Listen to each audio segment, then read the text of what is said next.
Hello，歡迎大家嚟到 The Natural 1月份白羊座嘅感情占卜。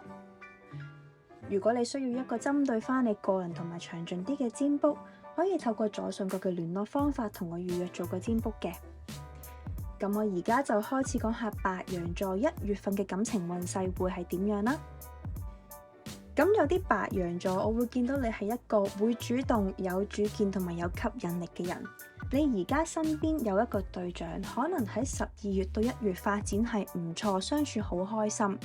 咁但係要注意，千祈唔好太過急，因為我會覺得對方目前為止唔係太想要即刻拍拖，唔係話佢係一個壞人啊，而係佢而家可能係需要多少少時間去到觀察，去到思考，唔係要即刻就想進入一段新嘅關係入面。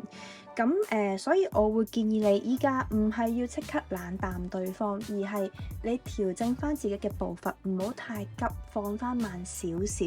咁因為我會覺得呢個對象咧同你係有機會可以發展成為係好長遠同埋好穩定嘅關係㗎。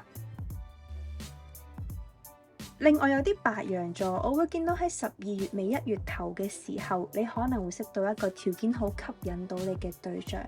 你對佢係有一個好強烈嘅感覺，甚至係好着迷嘅。咁但係即使你係想做主動都好啦，對方都係好冷淡，好似點樣都推進唔到段關係，會令到你係好氣餒，甚至自尊心係受損嘅。咁但係我會覺得呢個人唔係冇感覺，亦都唔係留意唔到你，但係佢而家未準備開始一段關係，佢係心態上或者係現實狀態上，佢都係唔會選擇行前一步。咁所以咧，就千祈唔好因為對方嘅反應而去到質疑自己。其實你係一個好吸引到人，係好有魅力嘅人嚟嘅。咁所以就千祈唔好因為對方嘅反應或者回應而去到唔開心啊。